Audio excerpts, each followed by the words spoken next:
7th of August 2012. Answers and questions from the psilocybin mushrooms. I've just had recently an experience, a quite insightful experience with a strain of psilocybin mushrooms that I've ingested with ginger tea in a traditional shamanic ceremony. We were 6 of us around a fire that took the mushrooms around 10 p.m. at night. As we laid down, waiting for the mushrooms to kick in, we had small talk and conversations about the effects of the mushrooms and the feelings and meanings attached to the visions. Some of us were apprehensive of the experience to come. Some others were giggling and laughing as they were waiting the green goblins on the other side to welcome them. I myself never quite did it this way, in the shamanic traditional way. I wasn't sure of what to expect, what to do of myself, or what was going to come out of it. As I soon found out, many of my answers, long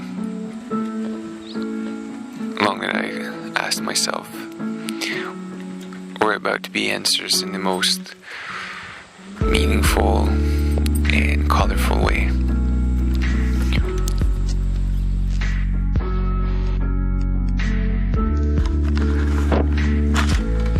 I first sat there, waiting for the gradual steps that I was familiar with to kick in. As the familiar balancing body feeling started kicking in, and the brain harmonization started making me feel as if I was perfectly in control of myself and of my body. I stared at the fireplace, thinking all of a sudden that these mushrooms were more potent than the other ones I had ever taken before. All of a sudden, my eyes were seeing something over the cast of normal shadows and lights that I usually see before.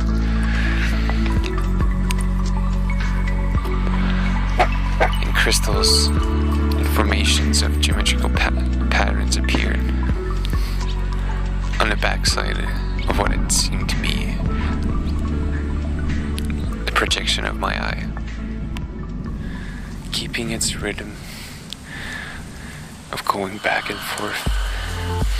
The image appeared almost like it was phasing in and out of 2 dimensions or 3 dimensions, as a hidden perspective almost, instead of the normal reality I could perceive. When I started seeing the visions, I tried to map them out on the ground right in front of me. They appeared to be evolving and devolving fractals that appeared with a triangular core at its center and expanding like a flora of multicolored diamonds almost. Since everyone was sleeping, as I could see it only, I decided to follow their example and lay down a little. I only had a pair of shorts and the night was quite cold, but soon enough I was comfortable enough to let go of my bodily sensations and face the full extent of the visions that were before me. It seems the psilocybin mushroom is some kind of tool for mind exploration. The different states that one can be under when experiencing himself under the eyes of the influence of psilocybin makes it that you directly see the influence of what you may think of what you're experiencing, or if you have some kind of interpretation that is other than what you are being shown. It really confronts you with the allegorical logos that is the talking voice in your head, the voice that speaks just before you actually speak, the one that's thinking constantly during the day, like a radio channel station that you can never turn off. This time only it was different, since there was that distant voice where I could hear myself think as an echo almost, and the second one, which didn't speak in the language that we could refer as having an alphabet, but more in a simplistic and meaningful way, where the expression of colors or ideas and forms, the geometrical associations, gave you not only the answer to the thought or the question you just asked, but also different levels of meaning attached to that answer, which made it even more hard for the mind to keep on concentrating or being aware of everything that's going on, because obviously the mind just races on those concepts and tries to figure out and associate them with concepts you already know. But the mushroom isn't there to dwell upon funny questions, as I would say.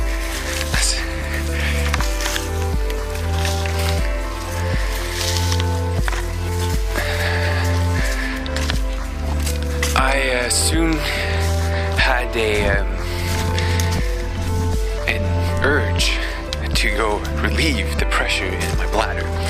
So I decided to come out of the trance vision state like that I was in from the fire, and gradually I felt my body coming back to me. I could feel my legs being cold, not being at all under cover of the sleeping bag, just exposed to the cold air of the night, and my body was hot, as if no sensation at all was there for being too comfortable. And just before I opened my eyes, I saw a clear image of the place where I was, which is kind of weird since, well, obviously my eyes weren't open, but it is as if I could see almost the energy of the place, the surroundings of where I was. Kick back in again. The floor seemed to have exquisite patterns that looked like the tree of life in the Kabbalistic tradition, although my friends couldn't see it, but it was clear as day to me.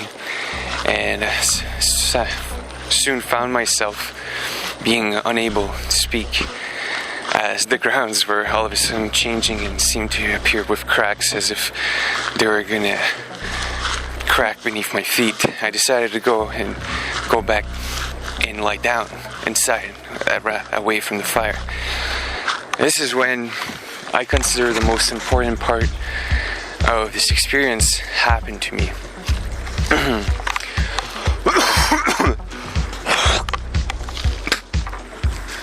Where I lay down basically, and there was a little episode where my constant worrying about the state of the others made me question if I should stay or I should go back to the fire. And I thought I could take some time, but maybe not too much where I would fall asleep and miss out on something that could happen at the fire. Basically, I was told that I could take all the time that I need, and whenever I feel the time is right, and just get up, basically, take the time. So I sat down and vision started being more and more intense, and the mushroom kept sending this first message that didn't matter if the status of people were okay or not. They're okay. All that's count is you. And then it kept saying you. And I was like, stop thinking about everyone else. You. And I was pretty much how I would describe it. And it was like a laugh for myself, you know. I was like, okay, all right, I'll give myself the time to explore and see more of this. Everyone is okay, I'm okay. Let's do this. Let's dig deep. So I asked the question, where are we from? And the question itself has special ways of explaining how it can be answered without ever answering the question. And the visions that were showed to me, not so much explain, but even more so revealed to me that much more meaning was to be understood from not just asking the question, but by asking more questions about that same question. So, in my visions, I got brought back to the very beginning of where pure consciousness has no manifestation. It is just pure, unadulterated, and free. And it flowed wherever void was and be. I could see speckles of light and almost dust flowing in a certain pattern and light, almost as if it was just the whims and feelings of this consciousness. And the power of it being all by itself, inside of itself, experiencing consciously itself, made it capable of manifesting absolutely anything. It could think of a certain person and make it manifest, of an object, a house, a whole planet if it wanted, and it would be there. It is only when that consciousness decided to experience itself subjectively, separated from itself, where it could create a space where it wasn't, in order to be able to enter that space and see its own reflection. And I gotta explain as if this was all a game, and the game was just fun. And it seemed more fun to keep on the separation reflection, keep on the division. And in the flash, it multiplied and accelerated times 1,000,000. And there I was. And it asked me, why would you ask where you're from if you've always been here? And why does it matter what happened before or what will happen after if you've always been now? Don't you see? There's always only been here. And this is just now. It's an eternity of now. It's an eternity of now. It's eternity of now! And that's just what it was. Realizing that time is illusion. Space cannot be experienced without time. And right now is the moment that stretches on to infinity. It has always been this way. Now, I could go on onto the cosmic computer or the matrix that constitute the biomechanical feedback that creates the reality or the illusion of what we experience. But I guess I'll keep it for another day. It's just King Abilicio reporting live on Portobello's inside of a forest. with 3 dogs. Welcome to Grasshopper Media.